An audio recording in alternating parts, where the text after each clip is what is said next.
ಸಮುದ್ರದ ಅಲೆಗಳ ಬಗ್ಗೆ ಅರಿವಿಲ್ಲದೆ ಈಜಲು ಹೋದ್ರೆ ಅದೆಷ್ಟೇ ದೊಡ್ಡ ಈಜುಗಾರನಾದರೂ ಈಜಿ ದಡ ಸೇರೋದು ಕಷ್ಟ. ಹೀಗೆ ಈಜು ಗೊತ್ತಿದೆ ಅಂತ ಸಮುದ್ರಕ್ಕೆ ಇಳಿದು ಈಜಲು ಹೋದ ಅನೇಕ ಜನ ಸಮುದ್ರ ಪಾಲಾದ ಸಾಕಷ್ಟು ಘಟನೆಗಳು ನಡೆದಿವೆ. ಬೇರೆ ಜಿಲ್ಲೆಗಳಿಂದ ಬರುವ ಪ್ರವಾಸಿಗರು ಸಮುದ್ರದಲ್ಲಿ ಈಜಲು ಹೋಗಿ ಸಂಕಷ್ಟಕ್ಕೆ ಸಿಲುಕಿ ಸಾಕಷ್ಟು ಜನ ಪ್ರಾಣವನ್ನು ಕಳೆದುಕೊಂಡಿದ್ದಾರೆ. ಉಡುಪಿ ಜಿಲ್ಲೆಯಲ್ಲಿ ಮತ್ತೆ ಅಂತಹದೇ ಘಟನೆ ನಡೆದಿದ್ದು, ಪ್ರವಾಸಕ್ಕೆ ಬಂದ ಯುವಕರು ಸಮುದ್ರದಲ್ಲಿ ಈಜಲು ಇಳಿದಿದ್ದಾರೆ. ಈ ವೇಳೆ ಯುವಕನೊಬ್ಬ ಸಮುದ್ರದ ಅಲೆಗೆ ಸಿಲುಕಿ ಸಮುದ್ರ ಪಾಲಾಗಿದ್ದಾನೆ. ಎಷ್ಟೇ ಪ್ರಯತ್ನ ಪಟ್ಟರೂ ದಡ ಸೇರಲು ಅಸಾಧ್ಯವಾದ ಪರಿಸ್ಥಿತಿಗೆ ಯುವಕ ಸಿಲುಕಿದ್ದಾನೆ.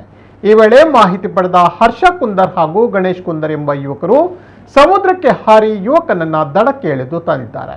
ಉಡುಪಿಯ ಹೂಡೆ ಎಂಬಲ್ಲಿ ಈ ಘಟನೆ ನಡೆದಿದ್ದು, ಅದೃಷ್ಟವಶಾತ್ ಸಕಾಲದಲ್ಲಿ ಯುವಕರು ಬಂದ ಕಾರಣ ಸಮುದ್ರ ಪಾಲಾಗುತ್ತಿದ್ದ ಯುವಕನ ಜೀವ ಉಳಿದಿದೆ.